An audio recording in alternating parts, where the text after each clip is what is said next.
नारद जी ने जो धीमर गुरु बनाया था वो कौन था?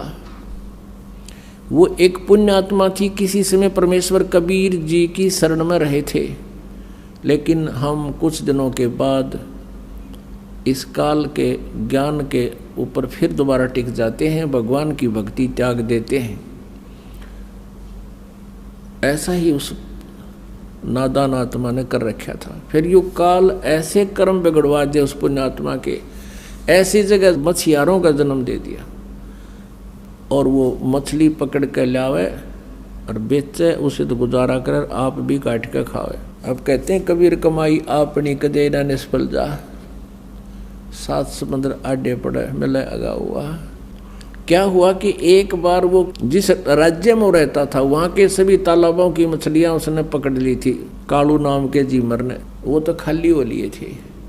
उसने देखा कि पड़ोसी राजा एक बहुत धार्मिक व्यक्ति था, उसने सब जगह ये आदेश दे रखा था कि मेरे राज्य में हिंसा नहीं हो, जीव हिंसा नहीं हो, और इस कारण से किसी भी तालाब में कोई मछलियाँ नहीं पकड़ता था। और वो चला गया कालू, उसने देखा सी मोटी मोटी तोरी सी भारा भारा घिया सी कूद उसके अंदर, उसने सोचा सुबेरा करूँगा काम। उसको ये भी पता था कि राजा ने यहाँ आदेश दे रखा है कि यहाँ प्रतिबंध है, उसने सोचा रात में चोरी करूँगा।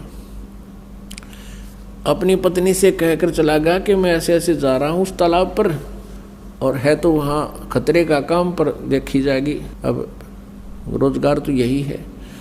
अब वो पहुंच गया वहाँ तालाब पर। तालाब के आसपास झाड़ बोझड़े भी होते हैं। उसने जाल डाला था सुबह सुबह, वो सुबह का टाइम हो गया 4 बजे, उस गर्मियों के दिन थे, थोड़े थोड़े, थोड़ी सी सर्दी सी भी थी, इस तरह टाइप का मौसम था। तो उसको सर्दी लगी, तालाब में से निकला, उसने क्या करा, एक अग्नि जला ली हाथ सेकने के लिए। अग्नि जलाई, लकड़ तोड़कर हाथ उठ सेके, और पहले तो उसने देखा कि कोई होगा तो यहाँ आ जाएगा, आग जला लेता हूँ। उसने आग जला दी, देखा कोई नहीं आया, कोई पहरेदार होगा तो आओगा भी, कैसे है बातचीत पूछा, कह दूंगा विराह चलता हूँ, ठंड लग रही है, थोड़ी हाथ सेकूँ, थोड़ी थोड़ी सर्दी सी थी। कोई नहीं आया तो उसने जाल डाली थी।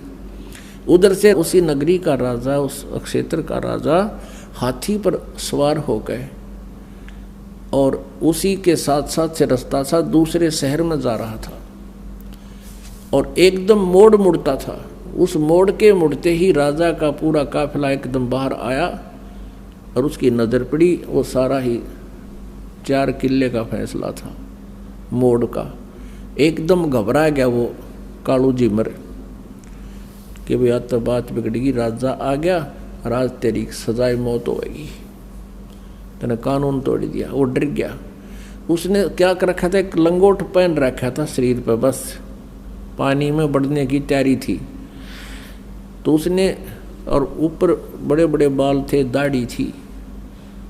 उसने और कोई बात ना सूझी बचाओ कि जो राख लकड़ी जला रखी थी वो राख थी, उस राख को सारे शरीर पर, मुंह पर सारे ला के, और वहीं बैठ गया। वो धुआं सा बना हुआ था, थोड़ी थोड़ी आग सलग रही थी, साधु रूप बना के बैठ गया।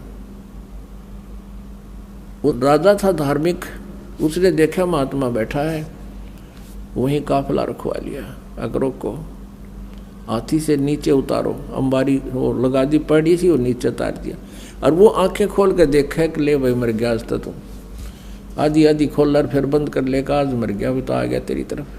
उसने सोचा और कोई चारा भी नहीं है, अगर बच गया तो इससे मुद्रा में बच गया। राजा ने आवाज़ लगाई, प्रणाम किया, राम राम बोलिया। वो कड़ा बोला, बोलते पिछने पहचाना जा, कति मौन धारण कर गया। अब राजा ने सोची वह साधु संत अपनी भक्ति करते हैं, इनको गणा छेड़ा छाड़ी नहीं करनी चाहिए। 5 असरपी सोने की असरफी होती थी अच्छी, 10-10 ग्राम की, और वो 5 असरफी वहाँ पूजा रूप में उसके चरणों के पास रख दी। राजा थोड़ी देर बैठा, प्रणाम करके चल पड़ा। उधर से उसके डरते की, क्योंकि पिछले संस्कार अच्छे थे, उसका वो समाधिस्थ हो गया, और ऊपर सोपन सा देख रहा है। उधर से उसकी पत्नी को चिंता हुई कि आया नहीं, दिन के 10 बज गए। वो चली करता है, जिस सरोवर का वो कह के गया था वहीं जाकर देखा तो क्या कर रहा है, साधु बना बैठा।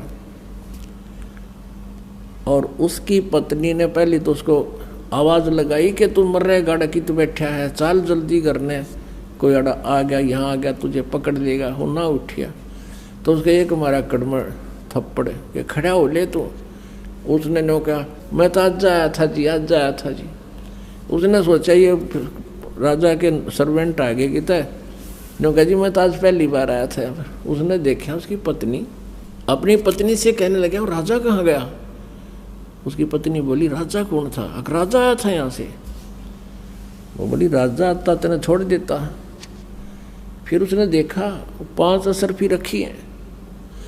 अब देखो कैसे परिवर्तन आता है। अब उसने नो सोच ली कि हे भगवान, हे परमात्मा, तेरे नाम पर मैंने तो नाटक सा कराया था, एक नकली स्वांग भरा था आपकी शरण का, और इतना ही मैं अपनी इतनी हमें सुरक्षा भी दे दी, मेरी जान भी बख्श दी, ये 5 असरफी दे दी, मैं 10 साल भी इतनी कमाई नहीं कर सकता जो आपने मेरे पास रखवा दी। उसी दिन से बैराग हो गया कि हे परमात्मा, तेरे नाम में, तेरी शरण में इतनी शक्ति, इतना सुख।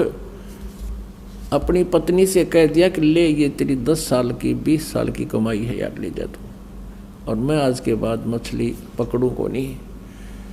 घर चले गए। उसकी पत्नी बोली काम करे बिना नहीं सरा करता, जा वो दे दे जाड़ हाथ में, वो बांध दे रोटी 4 उसके।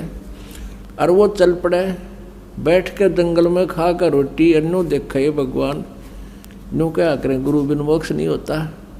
हे परमात्मा, गुरु बिन मोक्ष नहीं होता। कोई संत मिले, संतों के पास जावे, उनसे पूछा ताछी करे। तो फिर एक दिन परमेश्वर कहते हैं इस आत्मा की प्रत्येक रिक्वायरमेंट को सब परमात्मा पूरा करता है, जो तीनों लोकों में प्रवेश करके सबका धारण पोषण करता है।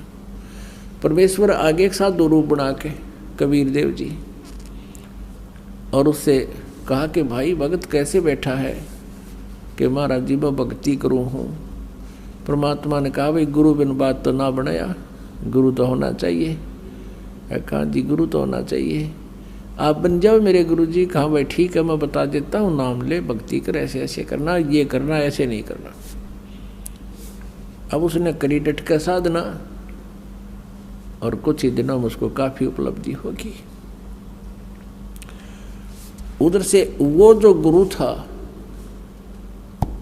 अब उधर नारद जी को एक ऐसी समस्या पैदा हो गई थी।